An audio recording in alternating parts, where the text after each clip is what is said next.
নমস্কার বন্ধুরা, মার রান্নাঘরে তোমাদের সবাইকে স্বাগত। আজকে মা রান্না করে দেখাবে ধোকার ডালনা। আমি দেখো এখানে গিফটের এই ধোকার গুঁড়োটা কিনে নিয়ে এসেছি। 1 ঘন্টা আগে আমি এটাকে ভিজিয়ে রেখেছিলাম একটা আলাদা পাত্রে।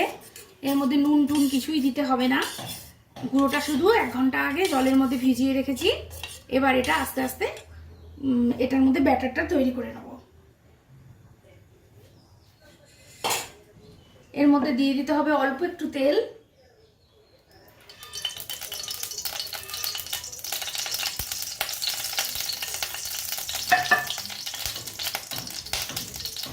এই তেলের মধ্যে আমি এই ব্যাটারটা ছেড়ে দেবো, এই গোলাটা ছেড়ে দেবো।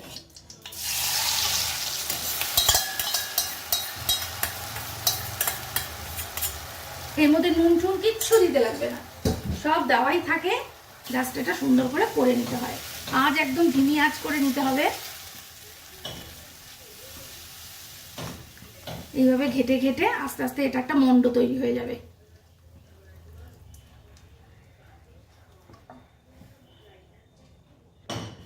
এটা কিন্তু কন্টিনিউ নাড়তে লাগবে আর এইভাবে ম্যাশ করে নিতে হবে। দেখবে আস্তে আস্তে এটা মানে তাপের জন্য একটা মন্ডতে তৈরি হবে।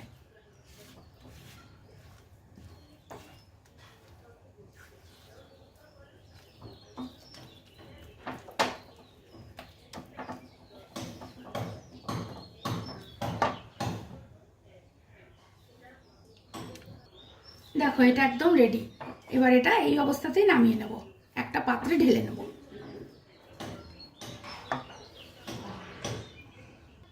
দেখো আমি একটা চাটুর মধ্যে এটাকে পেতে সমান করে ছড়িয়ে দিয়েছি। এবার এটা ঠান্ডা হলে কাটবো, একটু ঠান্ডা হোক তারপরে কাটবো। এটা এখন থাক, এখন গরম রয়েছে, থাক, আমি ততক্ষণে মশলাটা রেডি করে নিই। দেখো আমি এখানে মশলা নিয়ে নিয়েছি, আদা, একটা টমেটো, একটু জিরা আর 4টে কাঁচা লঙ্কা। কারণ ধোকার ডালনাতে বেশি ঝাল চলে না বলে আমি 4টে ছোট ছোট কাঁচা লঙ্কা দিয়েছি। আর এখানে জিরা দিয়েছি, টমেটো আর আদা দিয়েছি। পরে আমি গরম মশলা দিয়ে নামাবো। এটা আমি বেটে নেবো এখন। দেখো এবার এটা ঠান্ডা হয়ে গেছে। এটা আমি আস্তে আস্তে পিস করে নেব। নিজের মনের মতো ইচ্ছা মতো পিস করে নিতে পারো। আমি এটা বরফি পিস দিলাম।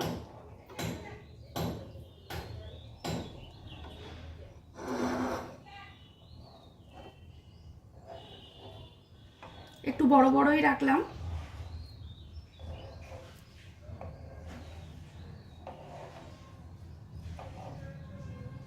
বরফি তো আর হলো না, 4 কোনা হয়ে গেল। যাই হোক, এই আমার কাটা হয়ে গেল। এই যে, এই দেখো এইভাবে কাটা হয়ে গেল। এবার এগুলো আস্তে আস্তে ভেজে নেব।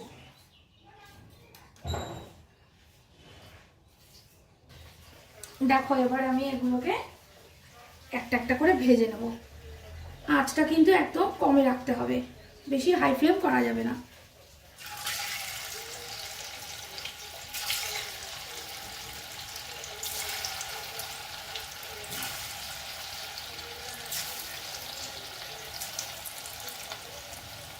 একসাথে বেশি দেবে না, অল্প অল্প করে দেবে, সুন্দর ভাজা হয়ে উঠবে।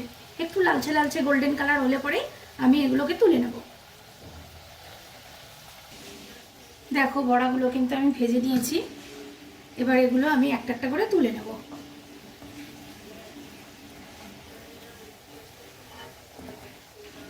একদম খাস্তা হয়।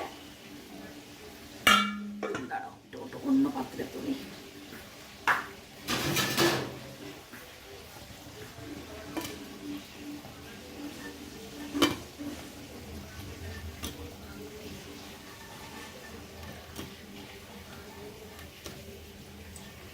আমি আবার আরেক ব্যাচ বড়া ভেজে নেব।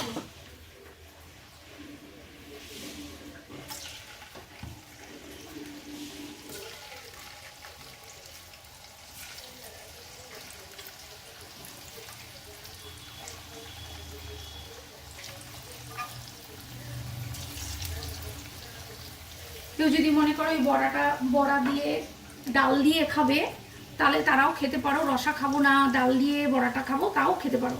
ভালো লাগে, কিন্তু আমি আজকে রসা বানাবো। গ্যাসটা আবারও একটু কম করে নেব, এটা ভাজতে থাকবো। দেখো এগুলোর এক পিঠ হয়ে গেছে, আরেক পিঠগুলো ভেজে নেব।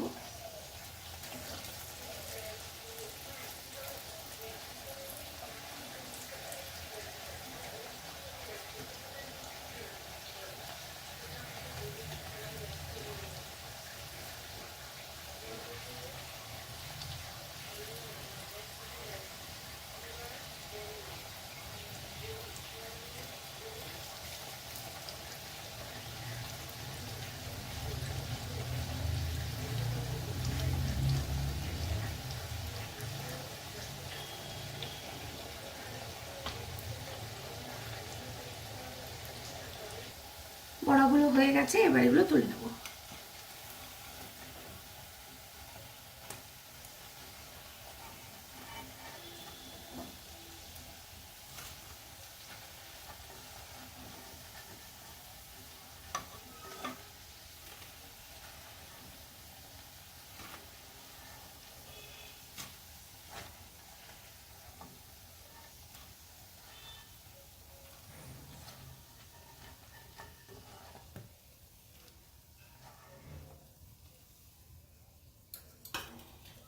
এই তেলে দিয়ে দেবো একটু সাদা জিরা ফোড়ন।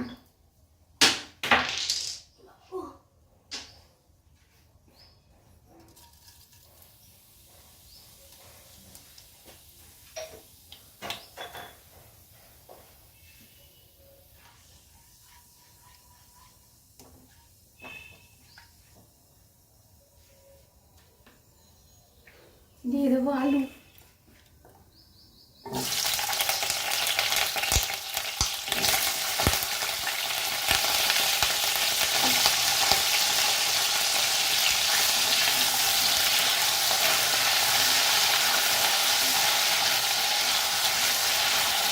এটা একটু লাল লাল করে ভাজা ভাজা করে নেব।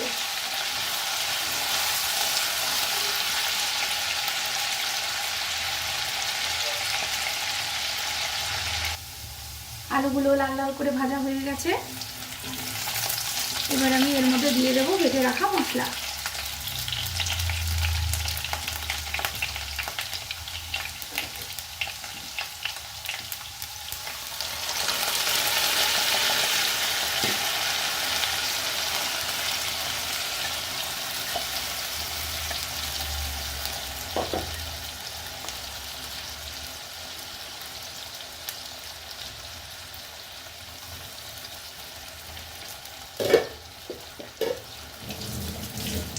এর মধ্যে দিয়ে দেবো নুন,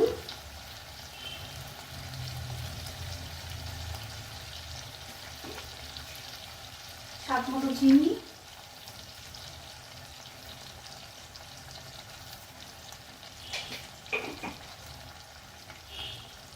আর হলুদ। এই সময় দিয়ে দেবো এখানে মটরশুঁটি।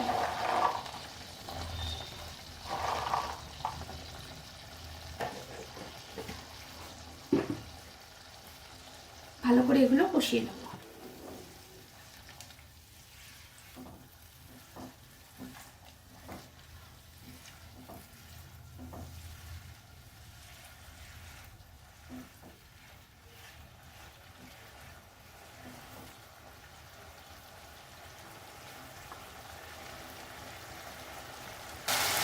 দেখো মশলাটা কিন্তু একদম কষে গেছে, তেলও ছেড়ে দিয়েছে।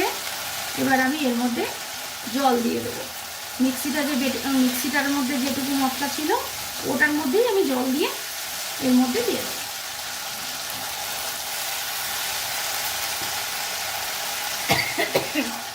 জল একটু বেশি দেব, কারণ এই ঝোলটার মধ্যে পুরো আলু সেদ্ধ হয়ে যাবে, সব কিছু কমপ্লিট হয়ে যাবে, তখন কিন্তু আমি বড়াগুলোকে দেব। নালে পরে বড়া দিয়ে ফোটানো যাবে না। বড়া দিয়ে ফোটালে পরে কিন্তু বড়া সব ভেঙে যাবে। ঝোল একদম রেডি, তখন বড়াগুলো আস্তে করে ছেড়ে দিয়ে রেখে দিতে হবে।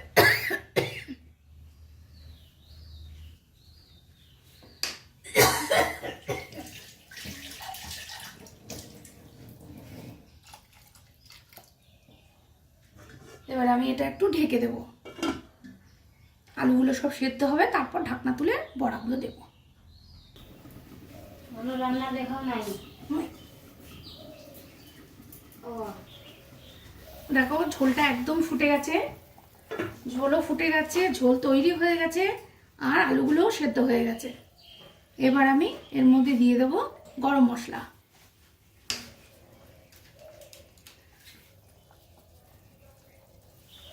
অল্প একটু দিলাম গরম মশলা, আর দিলাম ঘি।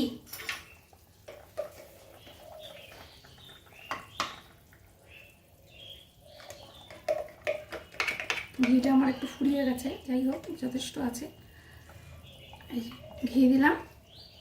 আমার রসাটা কিন্তু এখন একদম রেডি। এই সময় আমি একটু নেড়ে নেব, নেড়ে নিয়ে আমি গ্যাস অফ করে দেবো। এই যে ঝোল ফুটছে, এই যে গ্যাসটা অফ করে দিলাম। গ্যাসটা অফ করে দিয়ে আমি এগুলোকে কিন্তু ছেড়ে দেবো, ব্যাস আর কিচ্ছু করবো না। আস্তে করে নেড়ে দিই, গ্যাস একদম অফ। এটা কিন্তু ঢাকবোও না। এই যে হয়ে গেল রসা, কিন্তু এই ঝোল থাকবে না, ঝোল টেনে যায়। তাহলে বন্ধুরা ধোকার ডালনা রেসিপি শেয়ার করলাম, ভালো লাগলে লাইক কমেন্ট করবে আর সাবস্ক্রাইব করে আমার পাশে থাকবে। তোমরা ভালো থাকবে, সুস্থ থাকবে। Tata tata.